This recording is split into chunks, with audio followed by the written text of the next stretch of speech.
ये है श्रीलंका का प्रेसिडेंट हाउस। जी हाँ, ये कोई चिड़ियाघर नहीं है, ये प्रेसिडेंट हाउस ही है। कोई बेड पे कबड्डी खेल रहा है तो कोई पूल में नहा रहा है, कोई दावत उड़ा रहा है तो कोई जिम में पसीना बहा रहा है, कोई गाड़ियों के साथ सेल्फी ले रहा है तो कोई अपना प्रेसिडेंट बनने का सपना पूरा कर रहा है। जिसे जैसे समझ में आया वो वैसे अपने हिस्से का टैक्स वसूल रहा है। हताश परेशान जनता करे भी तो और करे क्या। गुस्साए प्रदर्शनकारियों ने सिक्योरिटी को तोड़ते हुए प्रेसिडेंट हाउस पे कब्जा कर लिया। उनकी मांग है कि पीएम और प्रेसिडेंट दोनों रिजाइन करें और इस सरकार को बर्खास्त किया जाए, और जब तक ये नहीं हो जाता तब तक वो लोग प्रेसिडेंट हाउस में ही रहेंगे। श्रीलंका के आर्थिक हालात इस कदर बिगड़ गए हैं कि वहाँ की 1/3 जनता के पास खाने के लिए अब कुछ नहीं बचा है। देश में कुकिंग गैस खत्म हो गई है और कुछ ऐसे ही हालात पेट्रोल के भी हैं।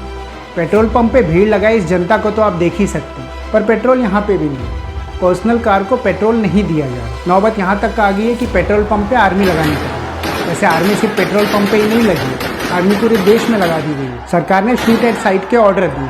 कोई भी व्यक्ति अगर लूटपाट करता हुआ पाया गया उसे देखते ही गोली मारने के आदेश है। और हाँ, ये आदेश देने वाले खुद लापता है। श्रीलंका के प्रेसिडेंट छुपते छुपाते भाग निकले। पीएम और प्रेसिडेंट दोनों का ही कुछ अता पता नहीं है कि वो कहाँ है। पर श्रीलंका में ये नौबत आई कैसे? अगर एक शब्द में कहूँ तो करप्शन।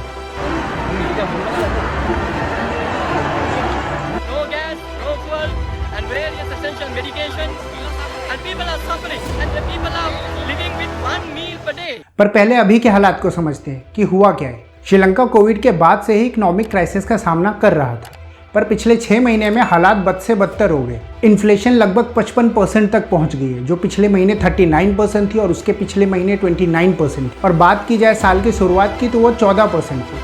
14% से 6 महीने के अंदर 54-55% तक इन्फ्लेशन आ गई है। तो अब आप अंदाजा लगा सकते हैं कि श्रीलंका में महंगाई किस स्पीड से बढ़ रही है। फॉरेन रिजर्व ना के बराबर बचा है, सिर्फ $29 मिलियन।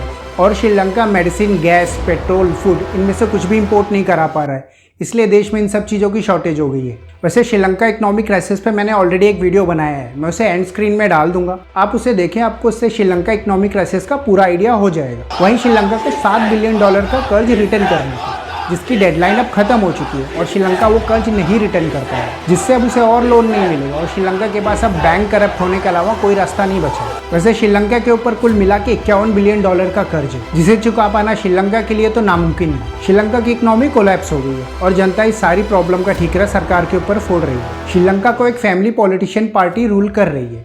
पूरी पार्टी एक फैमिली चलाती है और श्रीलंका की पूरी सरकार भी एक फैमिली ही चला रही है। पार्टी का नाम है Sri Lanka people front, SLPP। PM, president और सारे मेजर मंत्री सब एक ही फैमिली से, राजपक्षा ब्रदर्स।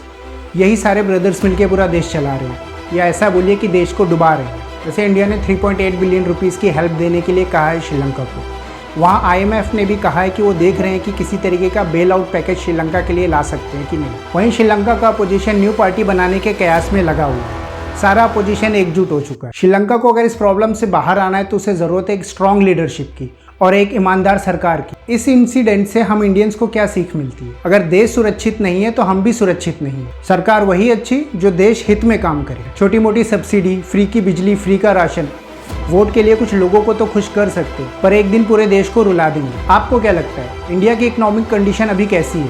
कमेंट करके बताएं। उम्मीद करता हूँ इस वीडियो से आपको कुछ जानकारी ज़रूर मिली होगी। ऐसी और वीडियो देखने के लिए चैनल को सब्सक्राइब करें। मैं विशाल तिवारी, आप देख रहे थे ज्ञानोफाई। देखने के लिए आप सभी का बहुत बहुत धन्यवाद।